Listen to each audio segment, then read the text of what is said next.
If love is more than just a feeling? What if it's a universal force shaping how we understand ourselves, our community, and the world? Welcome to the Philosophy of Love, where we break down the science behind love, how it influences our minds, our behaviors, and the way we connect with humanity. Join us as we explore the psychology of love as a driving force for empathy, growth, and understanding. You're watching the Philosophy of Love podcast with Juan Lee and Dr. James Brockington. Hello, Doc. Hey, how are we? Good. Hey, we doing it again. You're a speaking head. You're move your camera down a little bit. Yeah. I'm a speaking head. Okay. Sorry about that. Now you're up in the top too far. Yeah, that's good. In the universe. That's good. That's okay. That's okay. We'll fix that. So anyway, hey Doc, how you doing today? I'm doing great now. All right, that's great. I don't know. We were having so much problems earlier, and then when we said go, we'll fix this when we get later on. All right, but anyway, welcome to the Philosophy of Love. My name is Juan Lee. This is Dr. James Brockington, and this is sponsored by Clear Journey, which is a nonprofit that supports individuals that are looking for answers to life's challenges. We provide education and resources so that you might be able to navigate life more successfully in all areas of life, specifically finances, relationships, health and wellness, and overall self-improvement. So that's exactly what we're going to do tonight. We're going to help and support our community with education and resources. And before we get started, if this is not your first time, or if this is your first time and you haven't already subscribed to our YouTube channel, please subscribe to our YouTube channel. That can help us help you as we continue to provide resources to the community. Also, if you like it, give us a like hit the like button so that can help us in the algorithms also. What we do, if we have, anything about us, you go over to Clear Journey, our website. We have some things over there we want to give you. One of those things that we want you to have is the book that we have here called Budgeting Made Easy, the guide to taking charge of your money, because we believe that everyone has to be able to manage their resources so that they can reach their dreams, their desired goals. And the more you're able to finance or to manage your resources, the quicker and the more able you are to reach your dreams and your goals. So go over there. That's a free ebook there for you. And so by all means, we want you to have that. In addition, I am the author of a book called Love Made Simple, The Guide to Inner Peace, Contentment, or Success. It's Audible and it's on Amazon. You can get it on both platforms where you can get the ebook, you can get the Audible book, you can get the hard copy book. If you would like to support us by purchasing a copy of that, that would really help us tremendously, and we thank you for it in advance.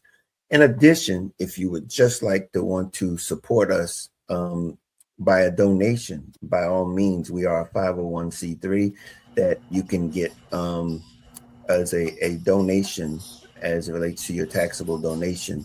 If you go over to the website and you can donate to support us, we really would appreciate that. So tonight we're going to be talking about something that's very, very interesting, and it's very significant to what we talk about as a love mindset. It is about where we most often find ourselves learning about and hearing about love. And it's really into a little bit of we're gonna touch some things. Basically, tonight we're going to talk about, as you see our title, it's called Beyond Religion: Choosing a Love as a Mindset. And what does that really mean? And let's be clear, it's not to be able to bash any religion. Yeah.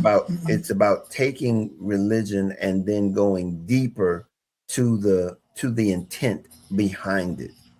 And so we're going to talk about where this love mindset is really rooted and how we can really begin to get the intent out of whatever platform or relationship, or how do you want to say it, Doc? However you. Ultimately, you want to get to the point where it's a partnership. It's an effective balance between you and that structural belief system that you're implementing in your decision making, and by design, what becomes your quality and consistency of life.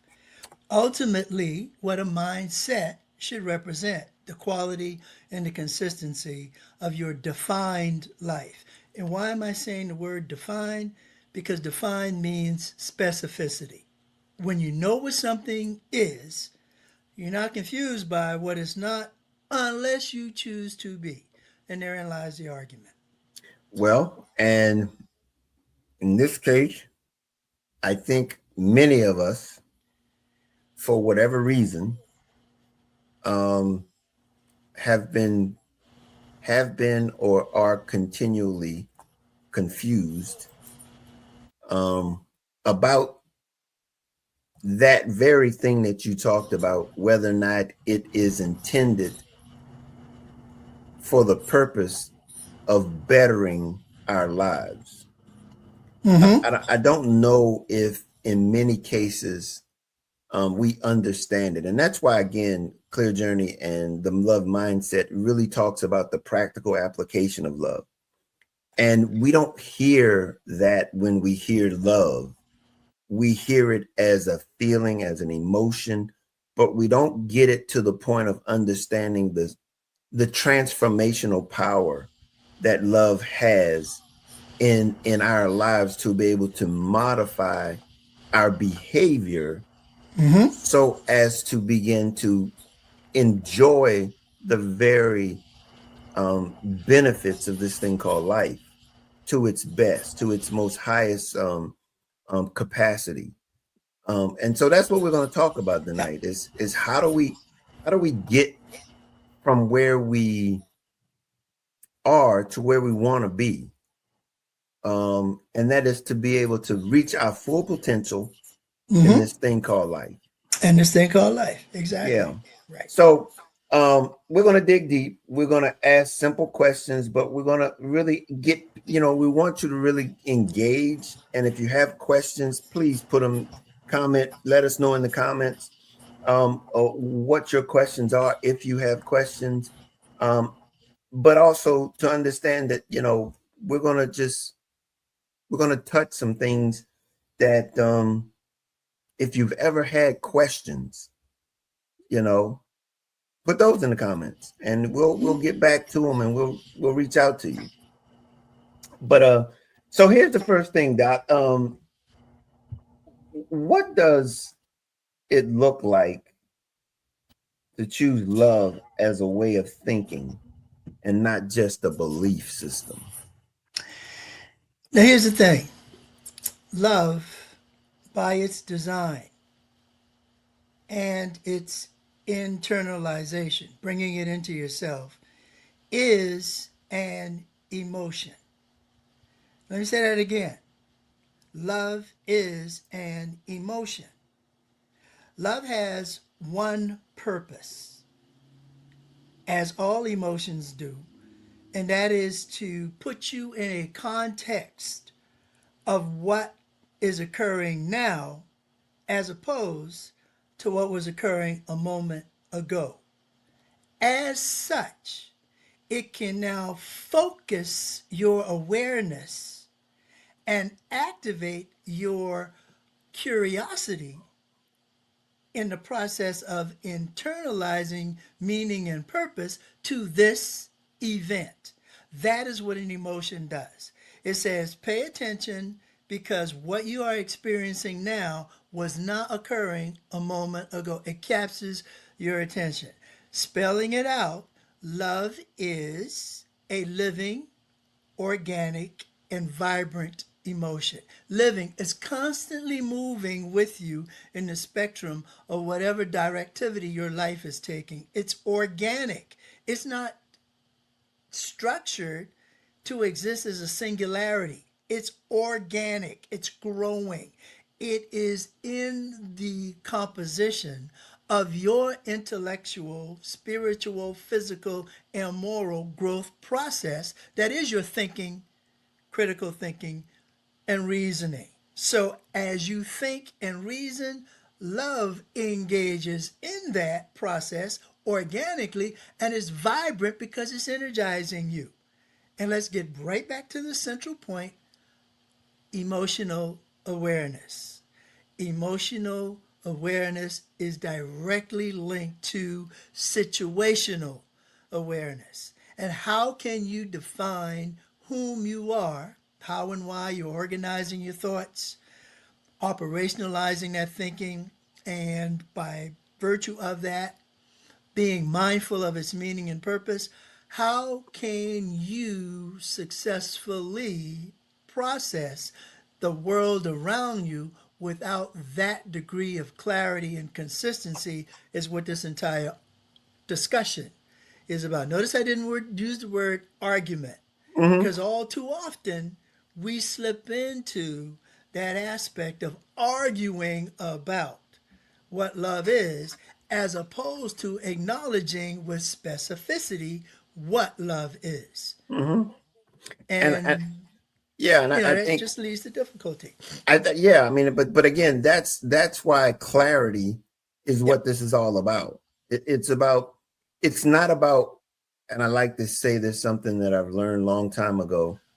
We've got to stop thinking about who's right and look for what's right. Yep. And when we look at what's right, we really then begin to see a bigger picture. We have to see something bigger to be able to have this conversation. When you Yeah. said curiosity, curiosity is something that opens you up to learn, to be able to see something that you haven't seen before. And so therein lies the root, or the motivation behind this conversation, or this discussion. Because without it, we find ourselves holding steady, or to what we've heard and how we've heard it, Yeah. And how we've heard it. and Yes. how we've heard it. Yeah. And so this is going to require to be to be open-minded, to really be open, to be receptive, to be thinking about things that could be.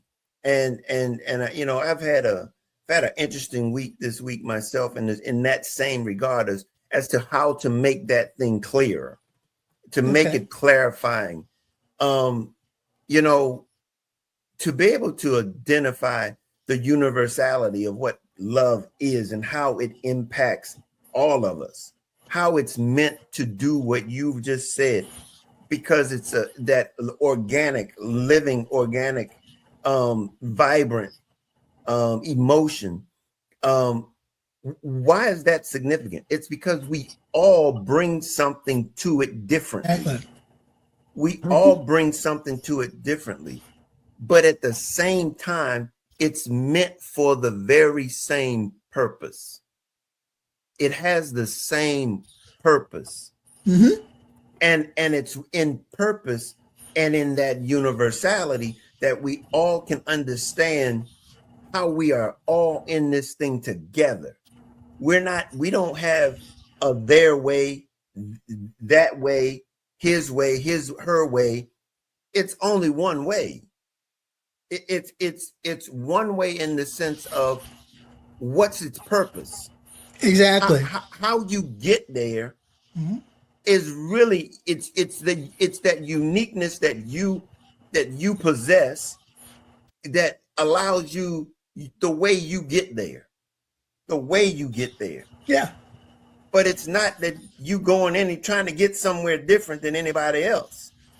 Everybody's trying to get to the exact same place, and that's that fullness, that fulfillment, and that oneness that exemplifies the experience Yeah. called life. Experience called life. And again, it's the instinctive drive that's internalized that gives what purpose is designed to establish meaning. Purpose defines meaning. Once I understand and accept the meaning that is defined by my purpose, I can acknowledge the clarity that we seek. Well, well, then I guess, well, that's why love is so very important and essential to being able to accept purpose, because the meaning of love, like you said, it's that emotion, and how it connects to purpose is it defines the universality of existence. Yeah. It really It does, because it is the balancing, the counterbalancing. You know, see, without purpose there is no meaning. Without meaning there's no clarity of purpose. And the and confusion and again, exists. and therein lies, without this connection, you it's not clear, and it leads to so much confusion in so many different realms. I mean, not being specific, but it without this clarity, it really provides the opportunity for so many. Give me another word for Well, the vague. word you're looking for is manipulation. Yeah, well, yeah. You know, it provides, without that clarity, it provides for two of the most dangerous aspects in aligning purpose and meaning, that is manipulation and distortion. You know, Good word. Good word. well, you asked me to give you some good words. There you go. Get good word, because I was probably going to say something a little bit more harsh, but No, but good, distortion. good, You know, good, good. and why do I Manipulation, want to? You distortion. know, why do we want to? Why do we want to put it in a capacity to internalize distortion? Because it still gives you what fundamentally is the most significant lesson that comes out of the connectivity, because they are connected, between religion and spirituality, and that is clarity of choice. You choose. You know, that is the fundamental aspect of everything that you as an individual are going to both encompass and internalize in the lifespan of your existence. Your choice. I choose to be in a position where I am actively engaged in three small things: thinking, critical thinking, and reasoning. And why do I say small things? Because they are already internalized within your intellectual as well as your philosophical projection into life. Hmm. You know, you have cognitive capacity.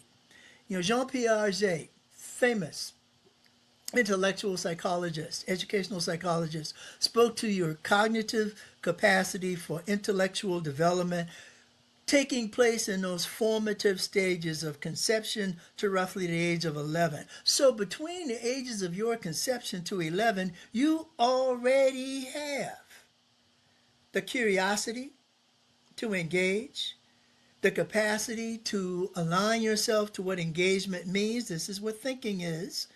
You have, through thinking, to define purpose and meaning. This is what critical thinking speaks to. And you now have, as an adaptive acknowledgement of what this all means to me. Look at the singularity of that. Means to me. This is, quote unquote, my life. My life. That becomes the purpose and the meaning that is reasoning. So as I'm reasoning, is this what is essential for my life to move me in the direction that I have chosen to move in? my commitment to it becomes just as significant as my engagement with it. That is what mindfulness is. I'm now mindful of this. And when I become mindful, when I as an individual become mindful of what love is as an emotion and what it connects me to as an application of my meaning and purpose in life, then the mindset that is my love will only undergird and strengthen the choice that I make that becomes my religiosity and my spirituality coexisting. And that's ultimately what we want to see happen in the evolutionary arc of humankind's development. Spirituality and religiosity aligning themselves. The distortion that has existed has been the lack of clarifying what critical thinking means to reasoning and what acknowledgement of that critical thinking and reasoning's relationship means to the behavioral responsivity that occurs. Because see, you can, once you understand something, you can adapt to it. Once you have accepted something, you can adjust to it. And once you have acknowledged something, you can achieve it because you have just defined for yourself what that achievement means to me. Everything that we do in life, everything that we do in life is measured by the context, here's the mindset of what it means to me. Because that's my mindset. Mm-hmm. This Mm-hmm. is what I'm doing. Mm-hmm. You know, my capacity to communicate with you, the active and responsive teaching, art of communication that we engage in is 99.9% of the time geared to give you the ability to acknowledge and engage in what I am presenting to you. You choose to do that or not, but it You, does not prevent you choose to do that or yeah, not. you have brought a couple of things that I don't want people to overlook in the process of what you've been saying. And the first one is you brought spirituality and religion into the conversation. And you also brought, you made a statement just a short time ago when you said the art of communication. And to understand the significance of the art of communication, it would go into the point of it being something that is not done without some intentionality. Most definitely. Most definitely. It is in essence is what is sometimes referred to as the first contact experience. You know, the first time I have contact with whatever it is, there is the necessity for some acknowledged alignment in both our thinking, critical thinking, and reasoning of this experience. And that is why the first words that you hear in art are active and responsive, because the last word, teaching, is what becomes most significant. I am teaching myself to constantly reinforce my commitment to active and responsive. Actively engaging, responding to what I receive. This is how the ebb and flow of the interchange and interaction between us exist. To understand what you just said is to really make communication extremely purposeful. And take that a step further. If communication is not, in your words, extremely purposeful, do you see how distorted and fragmented the meaning of it becomes? If I don't make communication a priority, if I don't make it a necessity for my adaptability, then I'm violating the very tenet that Charles Darwin said ensures that we as a species survive, and that is adaptability.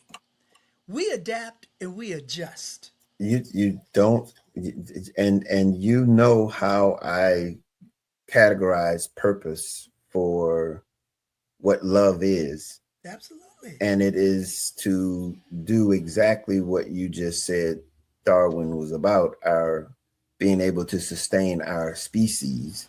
Sus- And that is what the love does in a very simplistic way, is to go to purpose, and is that is to protect and preserve humanity. And it's that process that you just articulated as to how it does that. But it is indeed, that is the purpose. And then when you talk like that, it really begins to recognize that we all have the very same purpose.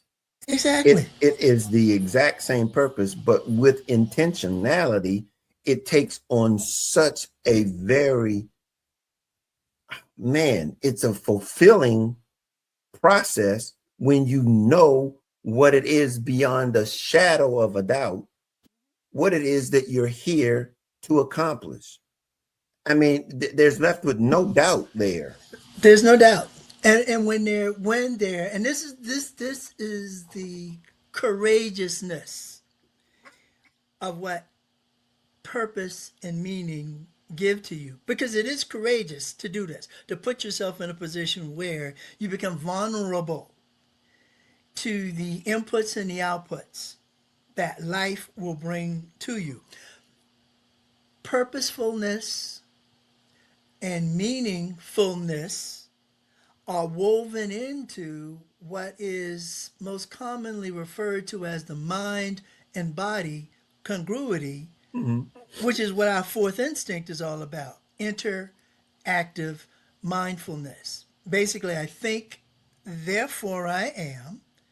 I am, therefore I think. I constantly reinforce that which strengthens my ability to interpret meaning and purpose around me. And that is precisely what adaptability and survival entail. And when we as a people can begin to realize that the singular connectivity is that desire to survive, is that desire within the capacity to survive, to expand, then we will ultimately get to what is most colloquially considered our fifth instinct: transition away from this and transform the meaning and purpose of that.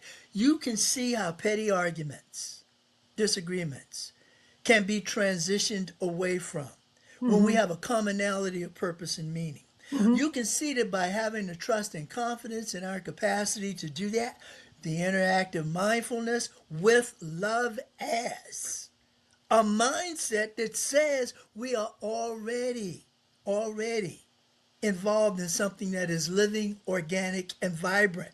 And our emotionality will let us know when there's something that's conflicting that, so we can already see here's problem in front of me.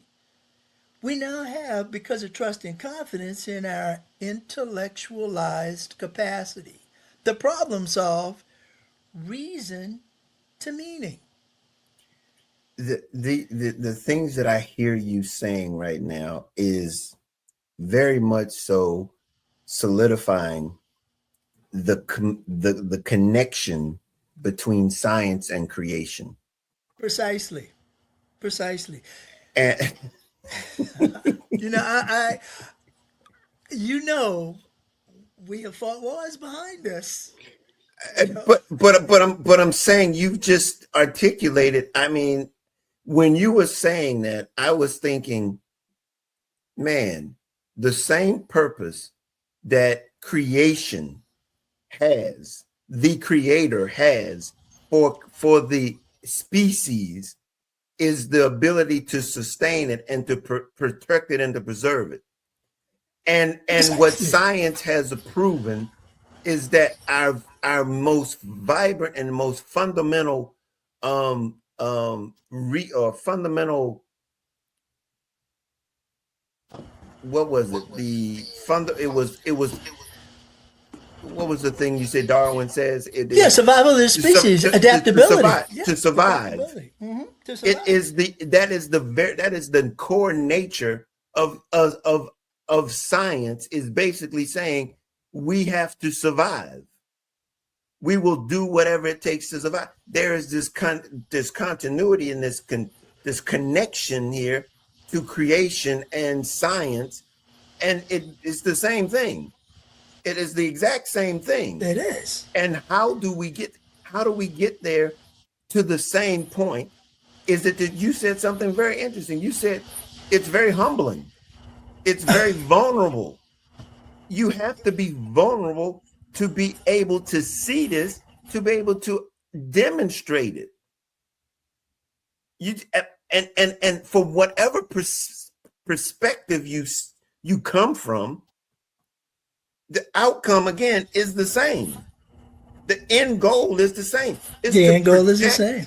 and to preserve. It's to sustain the species. And here's the interesting thing. Here's the commonality.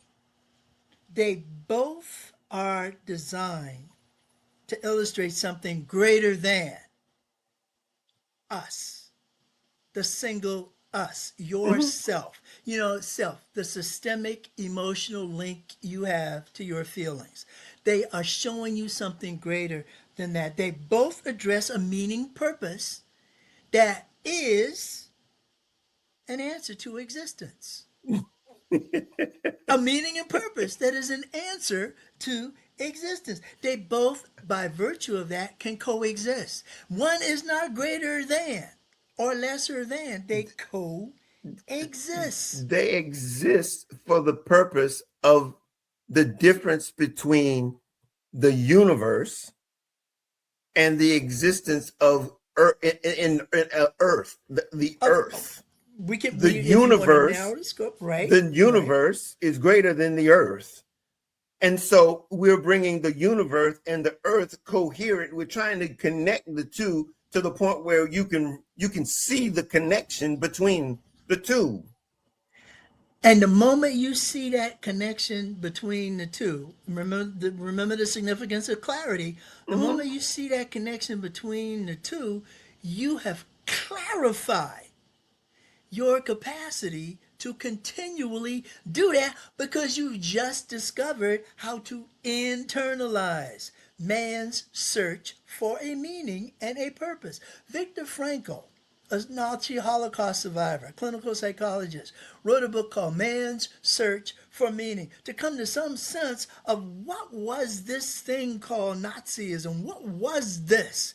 How did humankind devolve, quite frankly? How did humankind devolve to this point? He clarified that if you do not constantly engage in intellectualized conversations with one another, if you don't respect the meaning and purpose of one another's existence, if you don't see the commonality that exists between you and another, you will facilitate the differences that exist between you and another. I don't need to tell you right now the precipice we as a country stand on at Oh, this point.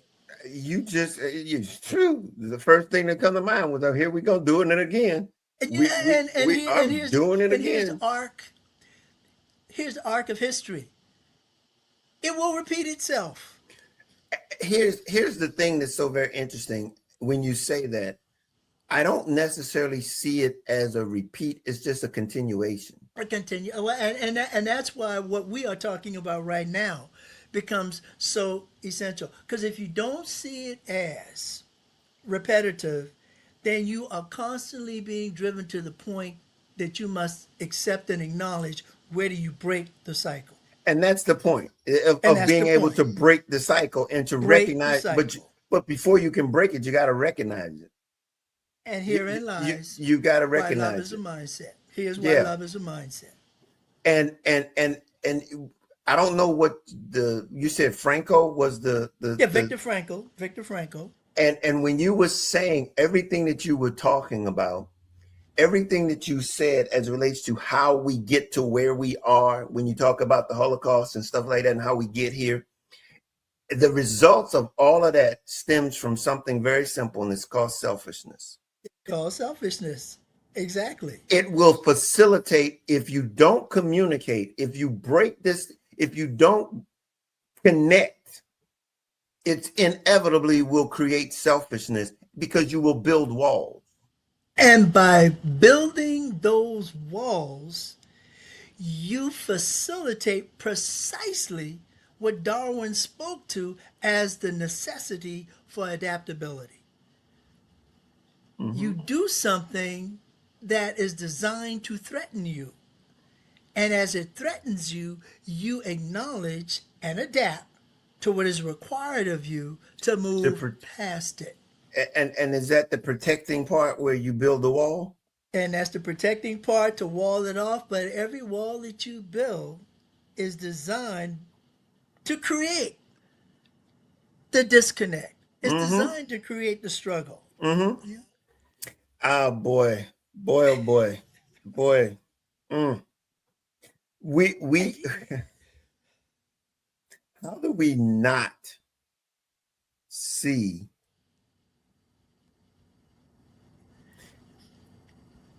it's so interesting because in the process of me on this journey that I'm it is, and this is this life journey. Right. There is nothing that was ever created that was not created with a purpose. True. With a purpose. With a purpose. True. And yet, the reasoning behind you and I, the human being, right, its inability to understand what that might be is driven because of our individuality instead of our collectiveness as a human species. Now see it for what it really is. Three steps in thinking. 3 steps. Understanding, acceptance, and acknowledgement. The moment you understand something, the choice now becomes to accept that purpose that is defined by your understanding of that purpose's meaning. So if your conflict is between understanding and acceptance, then your acknowledgement becomes distorted. Oh, absolutely. And this is precisely where the singularity of the struggle exists. We constantly will not accept what we understand. Yeah. I mean, the science behind that, it proves it. Is that where we are is it's and that inability to accept the fact. And all I'm saying is that we cut ourselves off because we don't even see. I don't know if we see. We are herded or bred to think individuality. Okay. And individually, we don't have purpose. And I think we have uniqueness. We have uniqueness and our uniqueness. We are unique in who we are as an individual part of the species. Right. Exactly. But until we understand that we're just a part of the species, because the species has the purpose, not the individual. Roll with the species has the purpose, and the individual has the meaning of it. Of that purpose. And the meaning of that purpose is to develop what is fundamentally a core, a centralized orientation to the realistic experiences / emotions that give the meaning of this experience to us. It is that core that will implement for us the capacity to develop four things: core beliefs, core principles, core values, and basic decision making. Again, the things that now allow us to navigate this thing called life with. Those Exactly. those are the things you use to navigate it successfully, to be able to facilitate this purpose, because every generation has it. Every Every generation generation does. Yeah. every generation has the same purpose. Without it, it does not continue. And because the challenge for it, this is where we start getting a little metaphysical. We're stepping outside of structured boundaries here. It's Because, universal stuff here. This is big stuff. and because it is, in fact, that universal and quote unquote big stuff, we are compelled by that third instinct, emotional gratification. We're compelled by that third instinct to cultivate that meaning into that purpose, to develop it. And in developing it, fourth instinct, the inner active mindfulness of it, defines us. And this is the message that a certain philosopher was saying on a mountain when he said, "These are the Beatitudes." You know, hey, Well, call them what you want. yeah, and see, and that's the whole point. I mean, this is why when we started this, this is not about, you know, talking down about religion. Oh no, oh no. It is about going to the depths of the transformation that was intended for for the results of being communal. And again, go back and share with us the difference between religion and spirituality, so that people don't see that this is something that is opposed to one another, but it's just a different, what did you say, platform? A different platform, a different expression of the Mm-hmm. continuity and the Mm-hmm. congruity, continuous and the balanced understanding of what love as a mindset means. Yep. Okay. Now, from a religious perspective, when we talk about religion, what we're talking about it is something that is organized first. It's organized. It's a communal system, an organized communal system of individuals with shared beliefs. Traditions come out of those beliefs, and rituals Mm-hmm. reinforce those traditions. Now, look at what I just said: communal, individuals, shared traditions, and rituals. Spirituality is an individualized acknowledgement, an individualized acknowledgement of meaning and purpose. My meaning and my purpose is to, in this example, my meaning and my purpose is to realize love is living. It's organic. It's vibrant. Emotionally, I'm alerted to it and I'm alerted by it. Spirituality now gives me a sense of linkage to something greater than the singularity of me. I look out at the universe and I see infinite possibilities and equally infinite probabilities, all within the grasp of where my mind will interactively take me if I choose to go. Spirituality does that for the individual. It teaches you a sense of how to approach what connecting to a higher power actually means. It shows you with a certain sense of flexibility. Flexibility being the fluidness of being able to move from one circumstance to the other, still maintaining the disciplined acknowledgement of that meaning and purpose. This is what adaptability speaks to. Okay, before we go too far, Too far. let's hit a higher power. Let's The put higher power. let's put that to rest, and in explaining it to in a way that it's not exclusive, No. but it is inclusive as it relates to what the meaning of the higher power is, because we've spoken about creation, the creator, Mm-hmm. and we've talked about the universe. Yep. How do we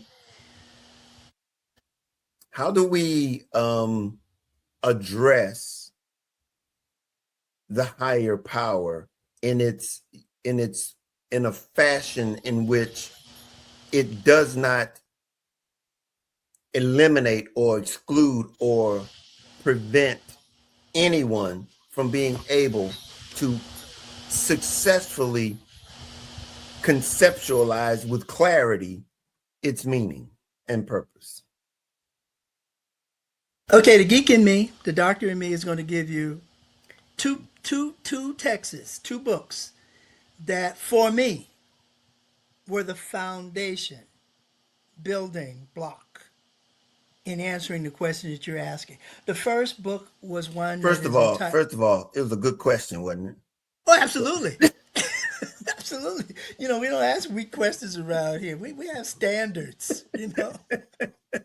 We don't deal with trivial stuff here. No. This is not your dime store variety. I was just interviewing the people, and they were like, well, "That's a good question." I was like, "No, you didn't even give me the good question answer. You didn't say it was a good question. No, you was like, okay, all right, but okay, Okay. we keep it real here. Go right Yeah, ahead." we do. We do, because we want the audience to know exactly where we're coming from. The first book that I looked at is one called The Science of God. Science of God.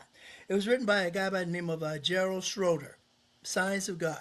What we do is, in his presentation, he looks at how the spiritualized belief system of transcending into something greater than the singularity of yourself is explained by the concreteness of probability and possibility management that mathematics and science gives you, because that's what it does.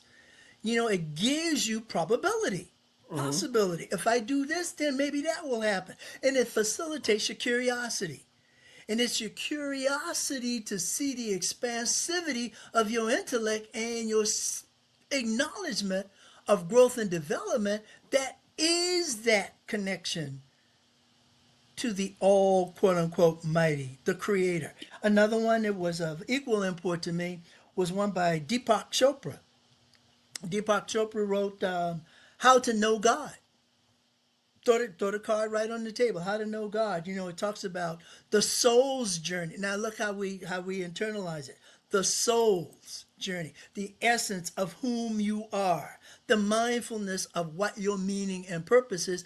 How does the soul itself journey into these mysteries of what we call existence?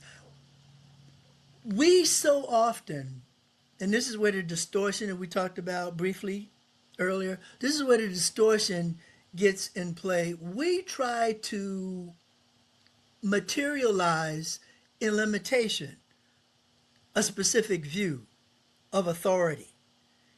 By virtue of that, we limit it to our understanding of what authoritarian aspects of an existence look like. I said between 0 to basically 11, we're developing our core principles, values, belief system, the meaning that is how we solve problems, consistent with that central orientation to realistic experiences slash Mm-hmm. emotion. At a very early age, we are establishing that authoritarian figure. We see in the first aspects of the Old Testament, God as that authoritarian figure.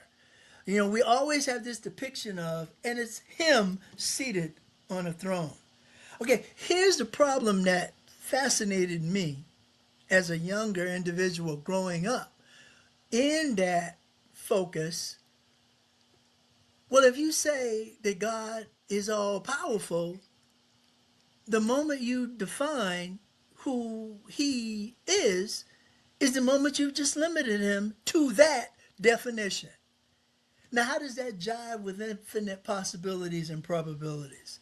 How does that reconcile with its ability to say that if I accept the fundamental belief system that is the core teaching and value of what various prophets, Isaiah, Moses, John, various prophets, various religious scholars have beaten back. Religious scholars, now let me take you back. Religion, structured, dogma, form, exchange, acknowledge of shared beliefs. You see how the science of it now is linking itself to the application of it.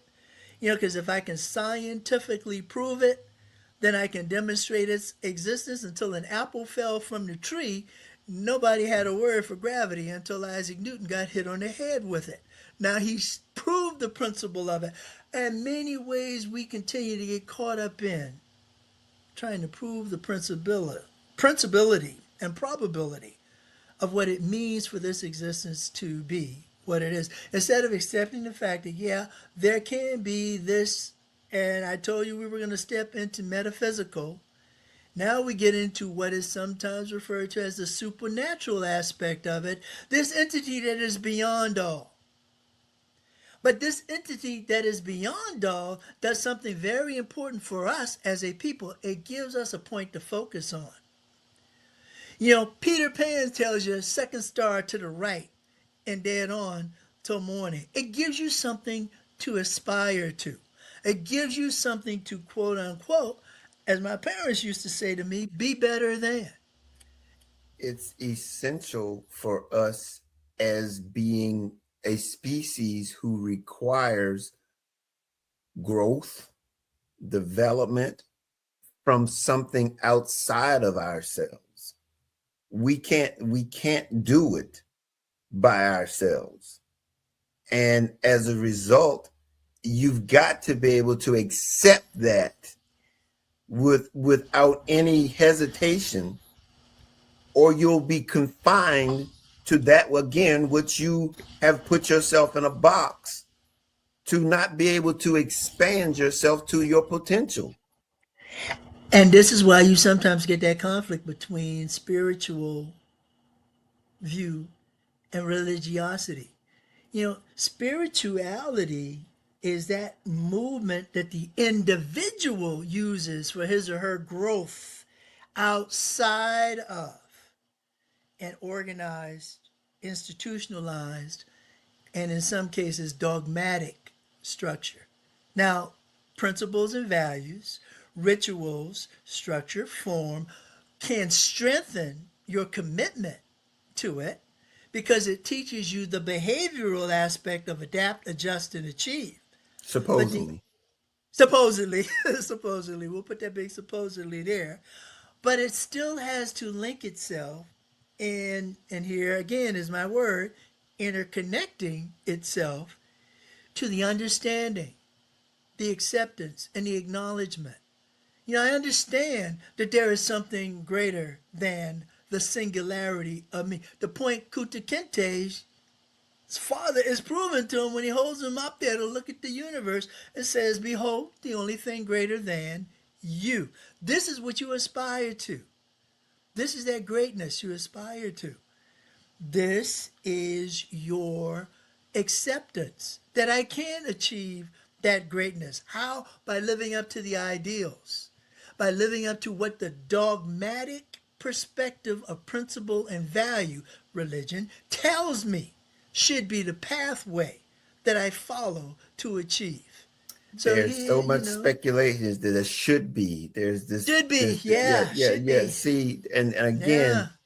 there aren't you named all of those names of the Bible, all of them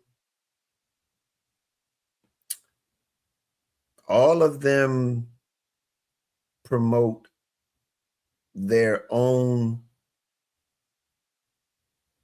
religion, Their own structured, and their that's their that own, is their own structured approach, even which up into Jesus. even up unto and in the personification of Jesus. But I could say the same about the Buddha.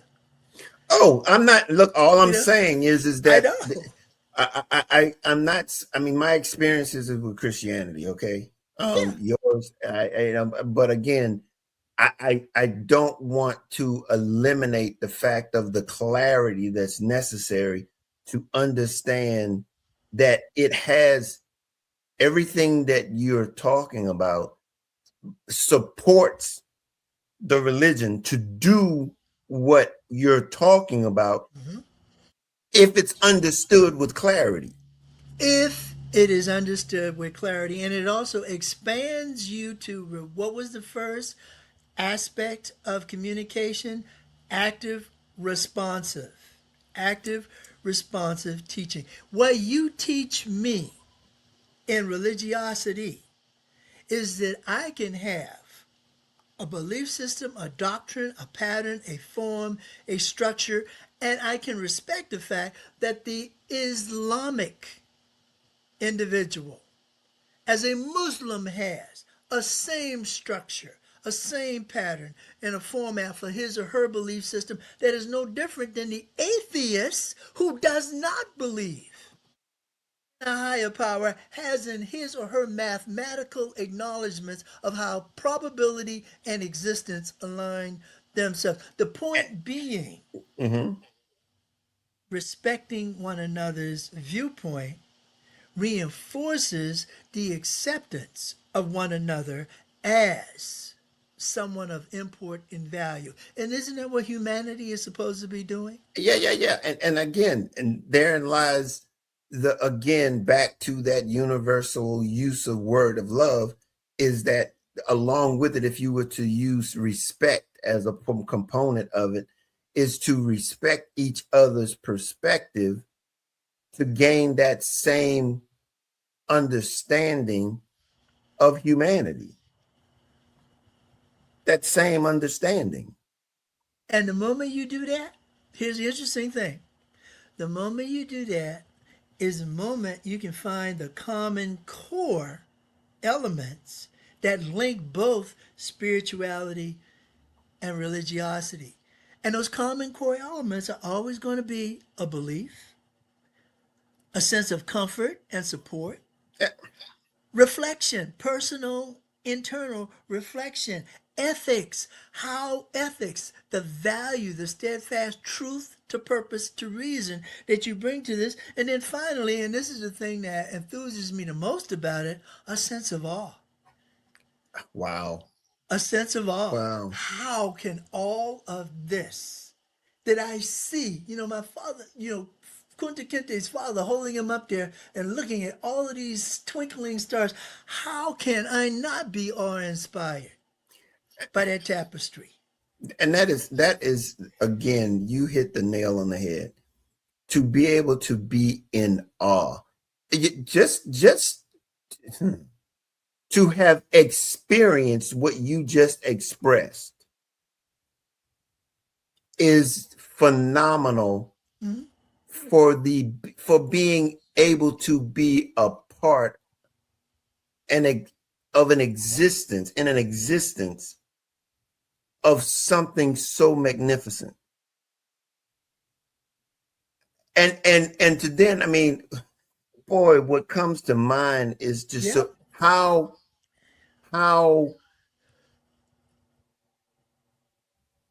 grateful, exactly. how grateful Hmm. to be able to be exposed to and have the experience of of this magnitude, and to know then how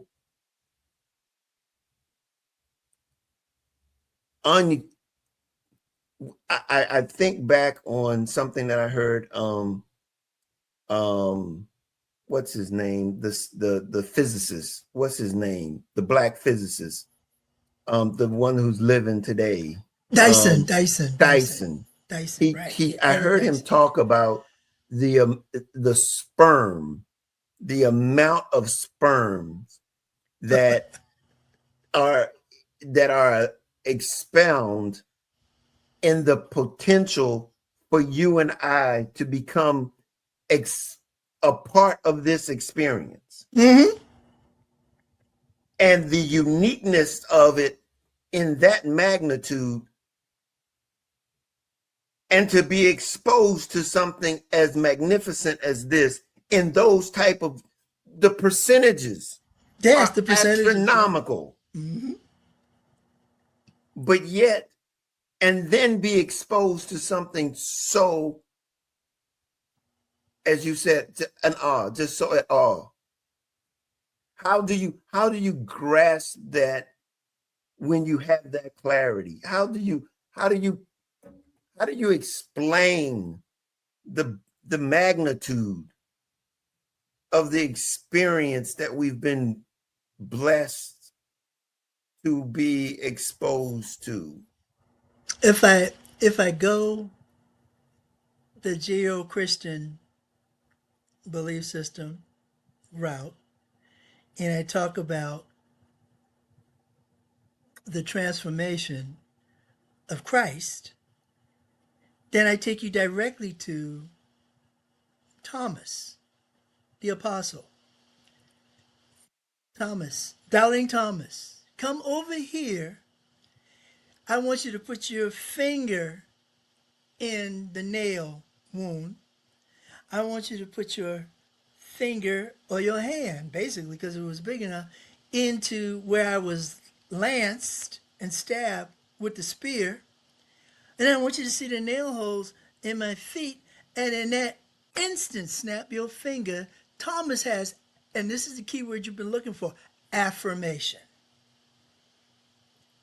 I now have congruity aligning itself to acknowledgement of purpose and meaning that reinforces the awe that is that affirmation. It's we call it the aha moment. Uh-huh. Yep.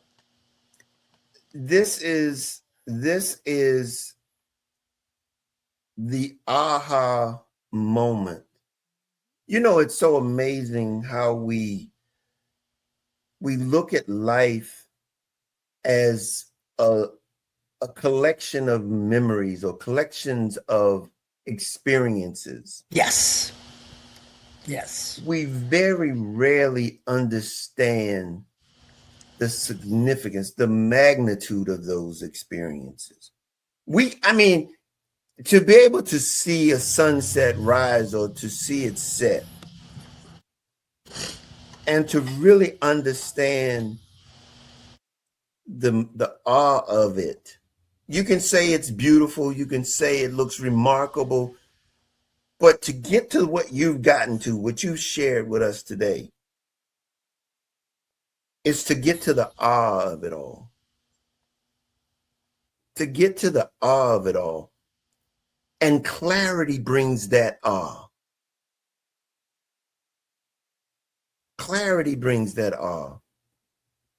And here's the point. Apart from that awe, we miss this experience. That's right. We miss this experience. We can't get to that awe of it. And that validates the vulnerability. Exactly. That validates all of the objections for being able to do what it takes, or to submit yourself to this experience. Exactly. Yeah. When I separate myself from all of the anticipation and the expectation of it, All that's left is the affirmation of it. You know, anticipation and expectation really are drum roll and drum beats. You know, I'm drumming up something, I'm building up to a climax, when in actuality, the fact that I am here is affirmation of what this means. I have the enthusiasm, I have the sense of awe, I have the sense of commitment to process and meaning. The fact that I am here, living and capable of being a change state agent, is precisely what the organic and vibrant aspect of this living emotion that we call love means. That's its meaning and that's its purpose. The affirmation of the mindset formed by the acceptance of your meaning and purpose. And my meaning and purpose is to create for you the confirmation and the clarity of your meaning and purpose. See, most people think that's a bunch of double talk, Well, yeah, you know, but I'm saying, but if you can get it, I'm just saying, understand that all of these things connect for the yep. purpose of us being able to see clearly how to navigate this experience called life. That's what this is all about. That's what this is all about. That's what it's always going to be all And about. here's the thing. And in the process of doing that, we fulfill the purpose of our existence. And what did I tell you our fourth instinct was? I think, therefore I am. Survival. I am, therefore I think. And in surviving, I reinforce my ability to do that. You know, this kind of sort of is, when you look at it from a certain perspective, the miracle of life starts with the realization that you are created in the image of God. You are created in the image of God. And in doing so, represent. See what happens when you hold a mirror up to yourself? Represent. You represent. You, and representation is just another leveled acknowledgement of affirmation. You know, when I accept the response and validation coming out of that. Validating here is the thing. Validating creation in and of itself. By being that pinnacle of its existence. You know, we now reach that apex. And this is the challenge for us. We reach an apex. This is where your sensibilities and sensitivities take you. How do you take that leap of faith? How do you move one step beyond? How do you structurally motivate yourself to do that? That's the marriage of religion and spirituality. You know, it's how do we do that is that we take on the attitudes of love. And you ask how it becomes the chosen mindset. There you go. You demonstrate it. We demonstrate it through our actions daily. And every single time we do that, we actualize that those actions will happen. Choice now becomes decision. And look, we have run over, but I tell you, we don't have to stop here. We're going to stop tonight, but the fact is that we'll be back. And we're going to keep on chipping away at this because, you know, I think it's until we can see clearly that we can begin to move swiftly and more intentionally in this journey. And clarity comes, it doesn't all come in a moment. It doesn't come. Oh, no. It doesn't come in a moment. But I tell you, we keep on chipping away at it. and it's going to be, in many cases, controversial. It's going to be challenging because we have ways that we've learned things, ways that we've come to understand things. But clarity means that we begin to fill in the pieces of the puzzle. That's right. And hopefully you can be, each and every one of us can begin to see clearly the picture for themselves. And that's what this is all about. It's about each and every one of us seeing the picture clearly for yourself, because you know what? The picture that I see might not look like yours. It may not. It may not look like yours. But the fact of the matter is that picture that you see should have the same purpose as the one that I see. And that is what's so magnanimous and rewarding about it. I don't need you to see exactly what it is I see. What I need for you to see is what you accept as the purpose and meaning. And that's exactly it. That's it. Yeah. And so hopefully by not pigeonholing it, pigeonholing ourselves, but just bringing clarity from no matter what perspective you might see it. It's your picture. Yeah. It's your picture. It's my picture. It's our picture, and so we can then begin to find how humanity looks the same, even when it has multiple pieces. Precisely. Multiple pieces to it. Hey, we're going to wrap this one tonight. This has been great. If you have any questions, any comments, please put them in the comments for us. If you want to contact either of us, you can reach us at info@clearjourney.org, and then put just in the remarks, just put either of our names in there or the philosophy of love, and we'll get back to you. We will definitely get back to you. We want you to know that we're here for you, and that no matter what the situation is, we're here to support you. And Precisely. That's what it's all about. Be mindful that we also have a monthly real life talk where it's a virtual Zoom meeting that you can be a part of by going over to clearjourney.org events and registering for those monthly events. It's called Real Life Talk, Unity Through Love. By all means, become a part of the community and come on out and share your voice. All righty. Please do. Okay. And that being said, then we're going to wrap this thing down. All right. Until next time, everybody, as I say all the time, we don't change life. We just help you navigate it just a little bit better. So until next time, we will see you later. Thank you for watching this episode. Take a moment to head over to our social media platforms, connect with us, and leave a comment. We'd also love it if you would subscribe to our YouTube channel. Also, head over to clearjourney.org for more great resources.